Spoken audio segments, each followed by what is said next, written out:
Hi గార్స్, welcome to our channel. Sajjala Sajjala గారిని మరొకసారి జగన్మోహన్ రెడ్డి గారు అక్కున చేర్చుకున్నారని చెప్పుకోవచ్చు. అంటే అంతకుముందు ఆయన పైన కొన్ని ఆరోపణలు అయితే వచ్చాయి. అసలు వైసీపీ అధికారం కోల్పోవడానికి కారణమే సజ్జల గారు అని చెప్పేసి కూడా చాలామంది విమర్శించేశారు. ఇప్పుడు మళ్ళీ సజ్జల గారికి ఒక కీలకమైన బాధ్యతలు అయితే జగన్మోహన్ రెడ్డి గారు అప్పగించడం చూస్తున్నాం. మరి ఇది ఎటువంటి పరిణామాలకు అంటే ఎటువంటి పరిణామాలు తీసుకునే ఛాన్స్ ఉంది, మళ్ళీ వైసీపీ గాడినప్పుడు అవకాశం కనిపిస్తుందా లేదా? ఇప్పుడు ఇదే అంశం మీద డిస్కస్ చేయడానికి ప్రజెంట్ మనతో పాటు జగదేవ్ గారు సీనియర్ జర్నలిస్ట్ ఉన్నారు. వారితో ఒకసారి మాట్లాడి తెలుసుకుందాం. సార్ నమస్కారం. సార్ నమస్తే సార్, సజ్జల గారికి వైసీపీ రాష్ట్ర కోఆర్డినేటర్గా నియమించడం మనం చూస్తూ ఉన్నాం సార్. సో అంతకుముందు చాలా రూమర్స్ స్ప్రెడ్ అయ్యాయి, సజ్జల గారిని జగన్మోహన్ రెడ్డి గారు దూరం పెట్టేశారు. ఎందుకు అని అంటే వైసీపీ ఓడమి కారణమే సజ్జల గారు అని చెప్పేసి కొన్ని ఆరోపణలు ప్రచారంలో ఉండడం మనం చూస్తాం. మళ్ళీ ఇప్పుడు కోఆర్డినేటర్గా చేయడం వెనుకున్న వ్యూహం ఏంటి? మరి ఇప్పుడు వైసీపీ పార్టీ ఎటువంటి పరిణామాలు దీనివల్ల ఎదుర్కొనే ఛాన్సెస్ ఉంది? మళ్ళీ గాడినప్పుడు అవకాశం ఉందా లేదా? ఏం జరగచ్చు సార్, మీరేం చెప్తారు?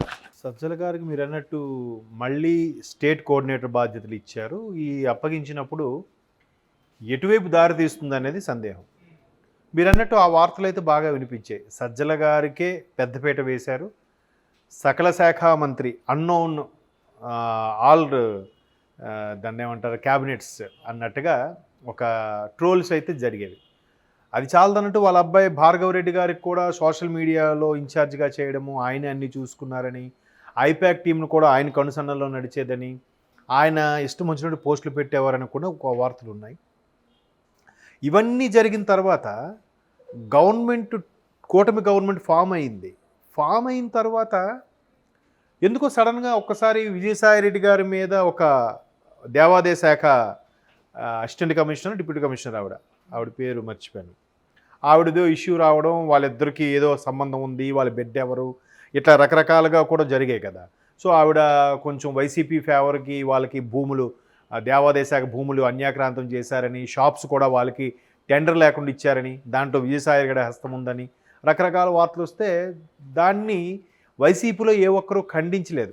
పైపెచ్చు అప్పుడు ట్రోల్స్ నడిచింది ఏంటంటే, ఒకసారికి 2 నెలల 3 నెలల కిందట మాట ట్రోల్స్ ఏమి నడిచిందంటే, విజయసాయిరెడ్డి గారు అంటే జగన్మోహన్ రెడ్డి గారు తర్వాత స్థానం ఎప్పుడు నెంబర్ 2లో ఉండే వ్యక్తి.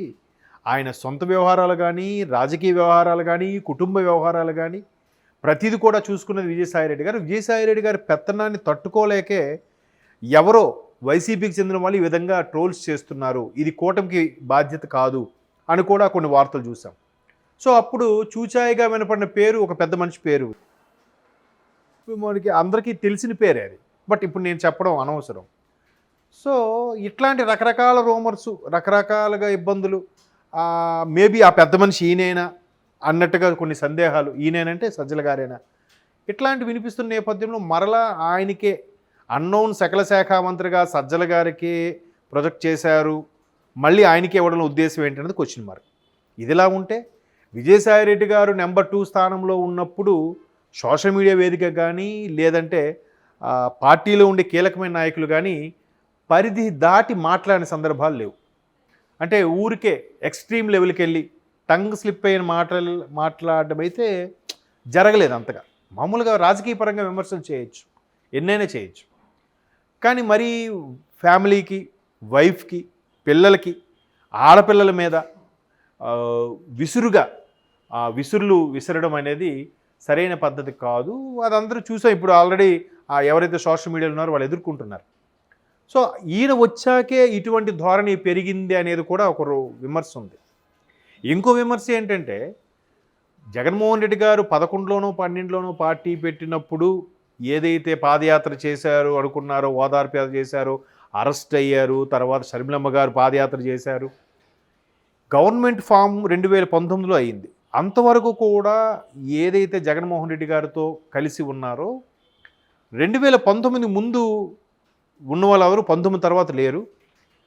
మెయిన్ సజ్జల గారు వచ్చిన తర్వాత అటువంటి వాళ్ళు చాలామంది దూరం అయిపోయారని వార్తలు కూడా ఉన్నాయి. అంటే చూడండి, నేను ఎన్ని రీజన్స్ చెప్తున్నాను, ఇప్పుడు ఒక 4 రీజన్స్ చెప్తాను.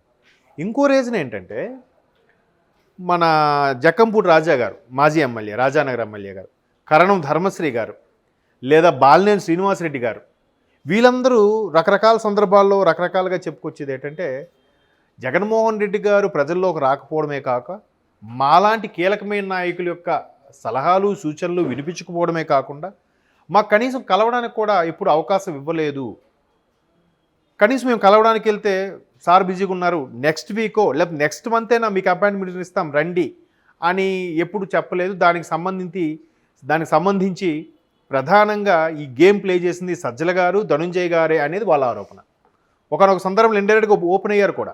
ధనుంజయ రెడ్డి గారు, సజ్జల రామకృష్ణారెడ్డి గారు ఎప్పుడు కూడా జగన్మోహన్ రెడ్డి గారిని సరైన కలవించే ప్రయత్నం చేయలేదు. పైపెచ్చి వీలైన కనీసం ఆయనకు చెప్తే ఆయన మాతో మాట్లాడడానికి, కలవడానికి ఇంట్రెస్ట్ చూపేవారేమో. దానివల్ల కూడా కొంత ఓటమికి కారణమని చెప్పారు. అంటే ఇన్ని రకాల రీజన్స్తో సజ్జల గారి మీద ఎన్నో ఎలిగేషన్స్ పరోక్షంగా సోషల్ మీడియా వేదికగా జరిగినప్పటికీ మరలా ఆయనకే ఎందుకు ప్రాధాన్యత కల్పిస్తున్నారు అంటే ఇక్కడ 2 రీజన్స్ ఉంటాయి మళ్ళీ. ఒకటి, ఏదైతే హడ్డిల్స్ వెతుక్కొని కష్టంలో ఉన్న గవర్నమెంట్ ఉన్నప్పుడు హోదా చెలాయించడమే కాదు, లేనప్పుడు కూడా దాన్ని టేక్ ఓవర్ చేసి మళ్ళీ కార్యకర్తల్ని గాడిని పెట్టే బాధ్యత కూడా ఆయనకి అప్పగించవచ్చు.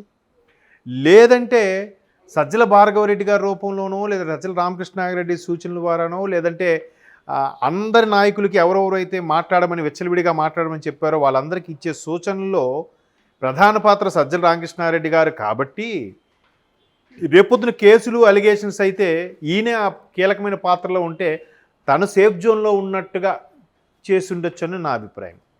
ఇప్పుడు మళ్ళీ కేసులు నడుస్తున్నాయి. ఇప్పుడు ఆల్రెడీ నిన్న మొన్న కాదు, లాస్ట్ వీక్ ఎప్పుడో లోకేష్ గారు స్టేట్మెంట్ ఇచ్చారు.